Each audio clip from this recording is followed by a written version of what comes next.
Nabi SAW pernah mengantar jenazah sahabatnya. Waktu jenazah tersebut ditaruh di kuburan, kata Nabi SAW, kalau seseorang mukmin meninggal dunia, siapa orang mukmin teman-teman sekalian? Orang yang sudah menggabungkan antara rukun Islam sama rukun iman. Kalau antum syahadat sudah, muslim, alhamdulillah, sholat 5 waktu, zakat, puasa Ramadan, haji, sudah dikerjain. Ditambah dengan keimanan, yakin Allah ada, yakin malaikat ada mencatat, yakin diturunkan dalam Al-Quran, yakin ada Rasul yang mengajarkan Nabi Muhammad SAW ada diterima pahalanya hari kiamat, maka itu namanya mukmin. Dengan ditambah dengan mengimani qada dan qadar. Kalau ada orang sholat, Allah ada nggak ya? Malaikat catat nggak ya? Hari kiamat saya terima nggak? Ini masih muslim, belum mukmin, masih level di bawah. Pertama muslim dulu baru mukmin. Makanya dalam hadis disebutkan ada iman, ada Islam, ada iman, ada ihsan, gitu kan? Ini level-levelnya.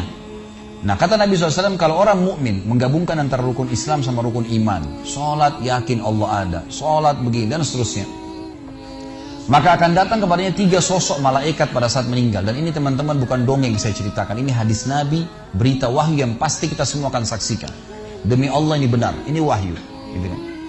Malaikat datang, di kiri kanannya malaikat rahmah membawa kain kafan dari surga, yang satu malaikat maut di ubun-ubun kepalanya sambil berkata, ya ayyatuhan nafsul mutmainnah irji ila rabbiki radiyatan mardiyah. Hai jiwa yang baik, keluarlah kepada rahmat dan pengampunan Tuhanmu. Kata Nabi SAW, ruhnya keluar lebih mudah daripada air dari mulut kendi, cepat sekali. Begitu keluar, belum sesaat keluar ditangkap oleh malaikat rahmah, dibungkus dengan kain kafan dari surga, dibawa ke langit. Begitu dibawa ke langit, menembus 7 lapis langit, semua malaikat-malaikat di atas langit sana berkata, ruhnya siapa ini? Sungguh mulia ruh ini. Kenapa? Kata Nabi SAW, karena ruh itu mengeluarkan bau yang lebih wangi daripada bau kasturi. Semoga kita semua insya Allah termasuk.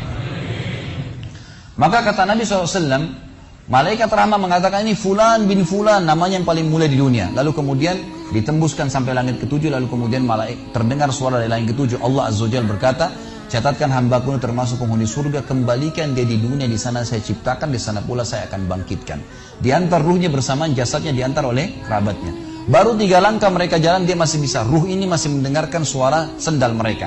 Lalu malaikat datang mendudukkan dia lalu berkata, siapa Tuhanmu, siapa nabimu, apa kitabmu? Lalu dia kalau orang beriman, kata Nabi SAW, Allah berfirman, yuthabbitullahu alladhina amanu bil qawli tsabit fil hayatid dunya fil akhirah. Allah akan tetapkan jawaban di lisan orang-orang beriman di dunia. Kalau dia belajari agama ini lalu ditanya kenapa kau sholat, kenapa kau puasa, dia akan punya jawaban dari wahyu. Dan di akhirat, kata ulama tafsir, adalah yang dimaksud pertanyaan mungkar nakir atau malaikat di kuburan. Ringkas cerita adalah dia akan menjawab, Tuhanku Allah, Nabiku Muhammad, kitabku Al-Quran. Pada saat dia jawab jawaban itu teman-teman sekalian, maka tiba-tiba saja kata Nabi SAW, malaikat tersebut membukakan baginya pintu neraka, azab, siksaan, orang teriak-teriak, api yang berkobar-kobar, dia ketakutan. Kata malaikat, lihat dari apa Allah selamatkan dirimu. Karena kau beriman, kau nggak jadi masuk sini, ditutup. Supaya dia tahu nih, kalau dia berbuat salah akan masuk situ, ditutup. Dibuka pintu surga, dayang-dayang, permadani, istana yang luas, luar biasa. Dia gembira. Lalu kata malaikat, kau akan masuk di sini. Maka si mayit tersebut pun berdoa mengatakan, ya Allah cepatkan waktu, karena aku ingin masuk ke dalam surgaku. Lalu datang di sebelahnya orang yang tampangnya gagah, badannya bersih, wangi, saking sempurnanya kata jenazah ini. Ruh ini berkata, siapa kamu ini? Sungguh sempurna ciptaan Allah pada dirimu. Maka dia berkata, diam dulu. Maka dia berkata, gitu kan? Dia berkata, saya amal soleh akan menemani kau sampai hari kiamat. Insya Allah setelah riwayat ini kita sholat. Saya amal soleh akan menemani kau sampai hari kiamat. Maka kata Nabi SAW terdengar suara, ya Allahu alam di sini disebutkan Allah atau malaikatnya, tapi yang jelas menyampaikan dari Allah Subhanahu Wa Taala, lapangkan kuburan hambaku ini seluas pandangan matanya dan bukakanlah pintu surga baginya setiap pagi dan petang dia melihat, maka jadilah kuburannya taman dari taman surga sampai hari kebangkitan. Baik. Sebaliknya kata Nabi SAW, kalau orang fasik, siapa tadi fasik? Muslim yang masih berbuat maksiat. Teman-teman hati-hati, jangan kena mengandalkan sudah syahadat kemudian bebas berbuat dosa. Hati-hati. Fasik dan orang kafir proses matinya sama. Kata Nabi SAW, orang fasik dan orang kafir akan datang kepadanya 3 malaikat. 2 malaikat azab di kiri kanannya, 1 malaikat maut di bunuh-bunuh kepalanya yang berkata, hai jiwa yang busuk, keluar kepada kemurkaan Tuhanmu. Maka ruhnya berantakan di tubuhnya, tidak berani keluar. Lalu malaikat maut menariknya dengan keras, ibaratnya seperti bulu domba yang dibasahkan, dililitkan di pohon berduri lalu ditarik dengan keras sehingga berantakan bulu domba itu. Keluar, belum sesaat keluar ditangkap oleh malaikat azab, dibungkus dengan kain kafan dari neraka, dibawa. Baru langit pertama nggak dibukain pintu oleh para malaikat.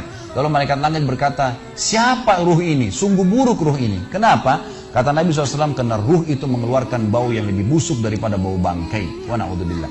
Lalu malaikat azab membawa mengatakan, ini ruhnya Fulan bin Fulan. Ya, orang yang disebutkan nama paling buruk di dunia. Lalu terdengar suara dari langit. Allah berkata, catatkan hambaku ini termasuk penghuni neraka. Di sana, kembalikan dia di dunia, di sana saya ciptakan, di sana pula saya akan bangkitkan. Di antara ruhnya bersamaan pengantarnya mengantar jenazahnya. Begitu masuk dan 3 langkah, ya.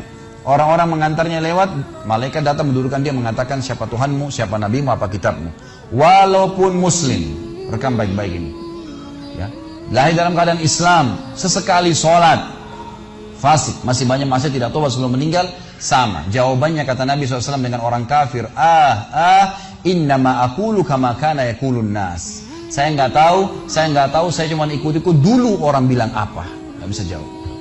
Lalu kemudian dibukakan baginya pintu surga, dayang-dayang, permadani, istana, pemandangan yang luar biasa, gitu kan? Maka dia kagum, kata malaikat, lihat dari apa kau haramkan dirimu. Dulu kau bisa masuk sini, tapi kau tidak mau, ditutup. Dibuka pintu neraka, azab, siksaan, orang dipotong, teriak-teriak kesakitan. Lalu dia ketakutan, kata malaikat, ini tempat kau selamanya, kau tidak akan bisa lari. Maka dia berdoa mengatakan, ya Allah jangan kau cepatkan waktu karena aku tidak ingin masuk ke dalam nerakaku. Lalu datang di sebelahnya orang yang buruk tampangnya, bau badannya nggak enak. Lalu saking buruknya kata jenazah ini, kata ruh ini, siapa kamu ini? Pergi dari saya, sungguh buruk ciptaan Allah pada dirimu. Maka dia mengatakan, tidak, saya amal burukmu yang akan menemani kau sampai hari kiamat. Lalu dalam penutupan hadis Bukhari ada 2 riwayat. Yang pertama, Allah Azza wa Jal ya, mengirim kepadanya malaikat yang tidak punya penglihatan dan pendengaran. Allahu alam bagaimana ini? Yang membawa sebuah besi. Yang kalau besi itu seluruh jin dan manusia bersatu mau membalik saja mereka tidak mampu. Bayangkan seluruh jin miliaran, seluruh manusia miliaran, balik saja mereka tidak mampu. Ini saking kuatnya malaikat tersebut. Maka menghantamkan ke tubuh orang ini hancur, diutuhkan kembali lagi. Begitu terus sampai hari kiamat. Riwayat yang kedua mengatakan Allah Azza wa Jal membuat dinding kuburannya merengut tubuhnya, menjepit tubuhnya sampai seperti ini tulang rusuknya. Kembali lagi. Kata ulama hadis digabungkan keduanya. Dipukul sambil diremukkan, dikembalikan lagi. Begitu terus sampai hari kiamat.